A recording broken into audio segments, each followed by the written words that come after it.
Polresta Surakarta rilis kasus KDRT menyebabkan istri tewas. Berikut keterangan Kapolresta Surakarta Kombes Pol Iwan Saktiadi. Hari ini Polresta Surakarta akan merilis sebuah kasus yang dilaporkan ke Polresta Surakarta yang beberapa waktu lalu sudah berjalan. Dari mulai proses pelaporan, kemudian kita kembangkan penyelidikan dan naik kepada penyidikan, yaitu tindak pidana kekerasan dalam lingkup rumah tangga yang mengakibatkan korban meninggal dunia. Korban atas nama Virgeta Hayuningsih, seorang wanita umur 42 tahun, agama Islam, pekerjaan swasta, yang beralamat di Banjarsari, Surakarta.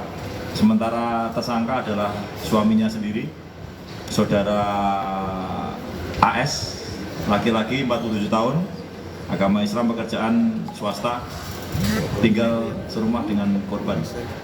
Adapun kronologisnya saya bisa jelaskan sebagai berikut. Pada hari kejadian, yaitu tanggal 17 Agustus 2024, tersangka pulang dari kerja karena tersangka berprofesi sebagai penjaga parkir di salah satu tempat di Surakarta. Kemudian saat pulang kerja bertemu dengan korban, tersangka menyerahkan uang Rp30.000. Namun oleh korban, uang tersebut dikembalikan dengan menurut keterangan tersangka adalah disebarkan, jadi dikembalikan kembali kepada tersangka. Atas peristiwa itu tersangka tersinggung dan kemudian melakukan tindakan penganiayaan kepada korban. Yang pertama, menggunakan helm. Saat itu korban akan keluar, jadi pegang helm yang ada pada korban direbut, kemudian dipukulkan ke korban. Kemudian tindakan yang lainnya memukul dengan sapu ijuk sampai dengan patah.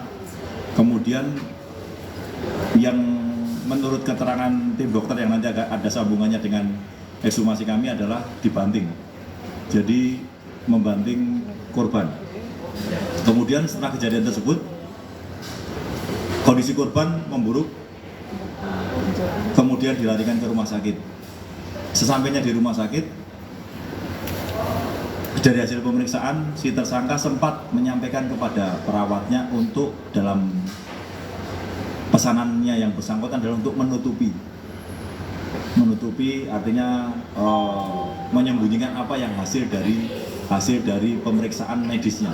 Nah, namun demikian karena kondisinya memburuk, setelah dilakukan perawatan hanya tidak sampai 1 hari, kemudian korban meninggal dunia.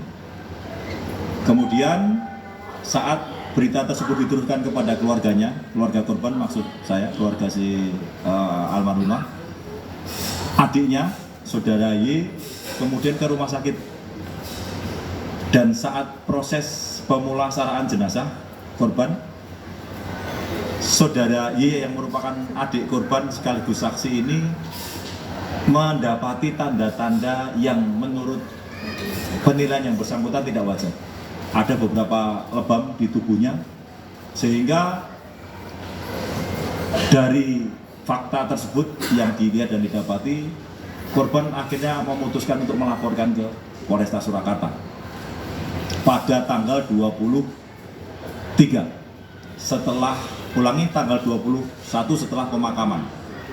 Jadi setelah pemakaman berembuk dengan keluarga, akhirnya memutuskan untuk melaporkan. Dan atas hal tersebut Satreskrim Polresta Surakarta mengembangkan penyidikan, memanggil saksi-saksi, beberapa saksi, sekaligus memanggil terperiksa yang kemudian menjadi tersangka, yaitu suami korban. Dari pengakuan tersebut, kemudian kami melanjutkan kepada ekshumasi atau otopsi, karena ini merupakan bagian dari rangkaian penyidikan untuk memastikan apa yang menjadi laporan adik korban itu memiliki bukti yang kuat. Kemudian atas persetujuan pihak keluarga, secara administrasi dan prosedur kita lakukan ekshumasi. Dan betul, dari hasil ekshumasi akan kami bacakan hasil dari forensik kepolisian sebagai berikut. Didapatkan luka kekerasan benda tumpul berupa 1. Luka memar pada wajah, leher, dada, punggung, dan anggota gerak.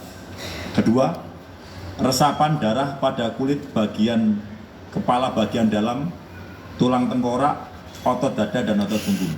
3. Patah tulang iga belakang ke-9 dan 10 kanan dan kiri. 4. Pendarahan pada permukaan otak besar, otak kecil, dan batang otak. 5. Didapatkan tanda mati lemas. Adapun kesimpulannya adalah sebab kematian adalah kekerasan benda tumpul pada kepala mengakibatkan pendarahan otak dan patah tulang dasar tengkorak sehingga korban mengalami mati lemas. Dari bukti-bukti dan keterangan yang kami dapatkan, baik itu dari pemeriksaan maupun ekshumasi, menguatkan persangkaan pada hasil penyidikan bahwa meninggalnya korban karena didahului dengan adanya tindak pidana yang dilakukan oleh pelaku atau tersangka. Gitu, rekan-rekan sekalian, atas dasar hal tersebut dipersangkakan pada pelaku atau tersangka, yaitu pasal 44 ayat 3 Undang-Undang Republik Indonesia tahun 2000, Undang-Undang Nomor 23 tahun 2004 tentang penghapusan kekerasan dalam lingkup rumah tangga dengan ancaman hukuman paling lama 15 tahun penjara atau denda 45 juta rupiah.